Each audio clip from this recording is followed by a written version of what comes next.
Debes falar amor para non esquecer, o galego usar para non o perder. Recorda que temos unha lingua Eu son viva. Pedro Vindel. Desde moi mozo gustei moito de ler, nos xornais que vendía polas rúas. Así aficionei-me á lectura, cousa que me permitiu facerme un dos libreros máis importantes.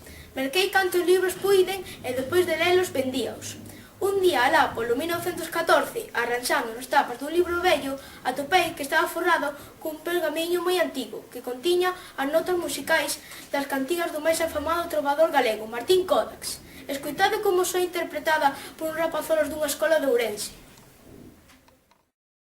Mandade comigo, cabe meu amigo, e irei madre a Vigo.